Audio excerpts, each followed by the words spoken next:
مش كل واحد بيعيط محتاج نصيحة، أحيانا محتاج حد يحس بيه. بس لو كل مرة حد يشتكي لك ترد بحكم ومواعظ، انت كده بتزود وجعه مش بتعالجه.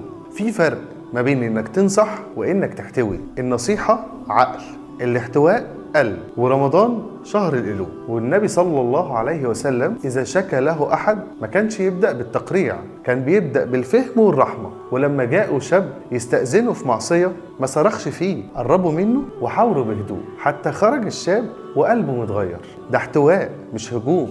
وفي القرآن الكريم ربنا وصفه بالمؤمنين رؤوف رحيم.